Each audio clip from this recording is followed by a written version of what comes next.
Other hand आप तो wealth को बिल्कुल भी हाइड करने में यकीन ही नहीं करते हो। जिस तरह के पुराने पुश्तैनी अमीर अपने महलों के पीछे अपने पैसे छुपाते हैं, आप पैसे वालों का, पैसे कमाने का, दोनों का पर्दाफाश करते हो। इनफैक्ट मैंने आपकी एक वीडियो भी देखी है जिसके अंदर you talked about the things that keep you poor. India के अंदर बहुत सारे ऐसे लोग हैं जो पॉवर्टी ग्लोरिफिकेशन में विश्वास रखते हैं। अगर आप देखोगे हमारे जितने भी रोल मॉडल्स हैं, even the person on our currency note is a socialist who give up everything, who was not a capitalist. Despite all the Nikhil Kamath and Kunal Shah business studies that we like to talk about कि India में entrepreneurship वगैरह आ गई है, हम बहुत सारे पैसे वाले आदमी को बुरी नज़र से ही देखते हैं। It took the Ambanis lakhs of crores to change their PR and it's still like 50-50, right? तो मेरे कहने का मतलब ये है कि आप लोगों के हिसाब से given the kind of work that you do, what are some of the things that keep people poor? You start with one, I'll continue with one. यार एक बहुत अच्छा कोट है साइकोलॉजी ऑफ मनी का, wealth is what you don't see. तो आपने start भी ऐसे किया कि लोग छुपा के रखते हैं वेल्थ, एंड आपने कहा कि हम बिलीव नहीं करते वेल्थ छुपाने में, बट एक्चुअली उल्टा ही है।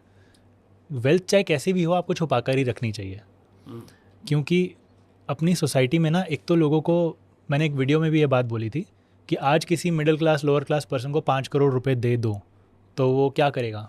What are his chances to grow his 5 crore to 20 crore और 25 करोड़ अकॉर्डिंग टू यू? मैंने अपनी आंखों के सामने एक किसी बंदे की ज़मीन बिकी थी, मैंने अपनी आंखों के सामने उसको 4.5 करोड़ रुपए का चेक किसी ने, बंदे ने उसको दिया था मेरे सामने। और वो बंदा ऐसा था कि उसका फर्स्ट नेम ही था, लास्ट नेम भी नहीं था। ऐसा नहीं होता गांव में फर्स्ट नेम होते हैं। वो बैंकरप्ट है, आज बैंकरप्ट है।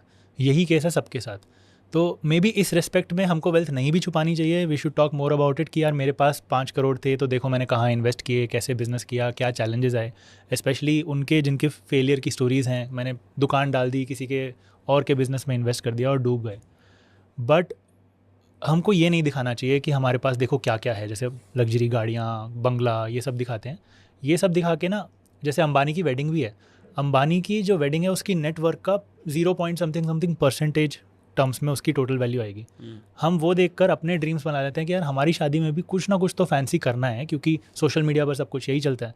तो हम क्या करते हैं, हम हमारी वेल्थ का 50%, 70% हम पैसा जोड़ते ही एक मकसद के लिए हैं कि पापा, मतलब घर में पापा लोग जोड़ते हैं अपनी बेटियों के लिए, बच्चों के लिए, और वो सारा वेल्थ एक शादी में, एक दिन के इवेंट में फूंक देते हैं। तो बहुत ही बेसिक चीज़ें हैं दैट कीप पीपल पुअर। कुछ रॉकेट साइंस है ही नहीं, बट लोग समझते नहीं हैं।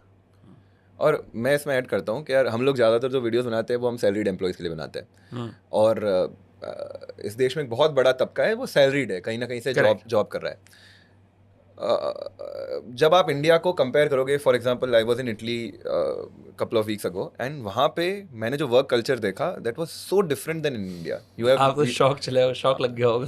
तुम वहाँ रहे हो। So for example I was dining in a restaurant, जैसे ही 3-3:30 बजे लोग जैसे जैसे फ्री होते गए वेटर्स वहाँ पे, they sat on a table, they ordered their food from the same restaurant. एक किसी ने पिज़्ज़ा लिया, साथ में एक ड्रिंक ली, साथ में एक साइड में सैलड लिया, and they were all sitting in different tables having their lunch आराम से। Meantime, the owner was cleaning the table. You can never see this in India. So, मैं चलो उस लेवल पे बात भी नहीं कर रहा जहाँ पे बहुत ज़्यादा कंपटीशन है और आपको जॉब लेने के लिए कुछ भी करना पड़ेगा। But let's at least talk about white collar employees. Why they always sort of stay in middle class? Because they don't know their worth. एक एम्प्लॉय को इंडिया में अपनी वर्थ नहीं पता है। यहाँ पे आपको सैलरी इस बात पे नहीं दी जाती कि तू कितना काम कर सकता है, बल्कि यहाँ पे सैलरी इस बात पे दी जाती है कि छोड़ के नहीं जाए। जैसे ही लगता है कि चलो छोड़ के जा, थोड़ा सा बढ़ा दो। स्केर्सिटी से ऑपरेट करते हैं। यस। तो आप ये सोचो कि यार आप ऐसी कंपनी में अपने 15, 20, 30 साल बिता रहे हो। लॉट ऑफ IT कंपनीज, जैसे बहुत सारे एग्जांपल आते हैं कि आज से 10 साल पहले भी एक बड़ी IT कंपनी की जो ज्वाइनिंग सैलरी थी, और आज भी वही ज्वाइनिंग सैलरी पे इंजीनियर्स वहाँ पे ज्वाइन कर रहे हैं। और इंक्रीमेंट क्या होता है हर साल कि टॉप जो एकदम 10% लोग होंगे उनका 10% इंक्रीमेंट होगा, मिडल में 80% लोग हैं उनका 3 से 5% इंक्रीमेंट होगा, और नीचे 10% लोग हैं उनको फायर कर दिया जाएगा। आप सोचो एक व्यक्ति जिसने 25,000 रुपये की सैलरी में ज्वाइन किया, and this is the standard salary in top 4-5 IT companies, जिसमें ज्वाइन कर रहे हैं 3 लाख 3.5 लाख का CTC पैकेज होता है, इन हैंड तो और भी कम आता है। 25,000 रुपये जो व्यक्ति ज्वाइन कर रहा है और उसका एवरेज से 5% के हिसाब से, क्योंकि आप 80% में लाई करोगे, प्रोबेबिलिटी कि आप टॉप 10% में आओगे बहुत मुश्किल है। अगर आप 5% के हिसाब से 10 साल तक ग्रो कर रहे हो तो 10 साल के बाद भी आपकी सैलरी कितनी रहेगी? 40,000 रुपए। उससे ज़्यादा तो इन्फ्लेशन बहुत गुना बढ़ चुका होगा। इन्फ्लेशन 6-7-8% होता है और मेट्रो में तो इन्फ्लेशन बहुत ज़्यादा होता है। वहीं अगर आप ये डिफरेंस समझोगे, अगर आप एवरेज 5% की जगह अगर 10% से ग्रो हो रहे हो, then your salary after 10 year will be somewhere around 70,000।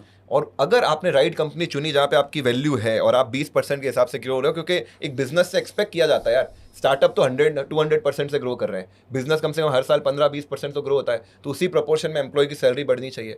अगर आप 20% से ग्रो कर रहे हो तो 10 साल बाद आपकी 1.5-2 लाख रुपए सैलरी होगी।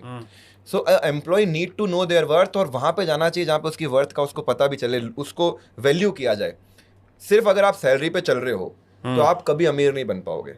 As a salaried employee, you might have to ask for ESOPs, or you might have to ask for a profit share.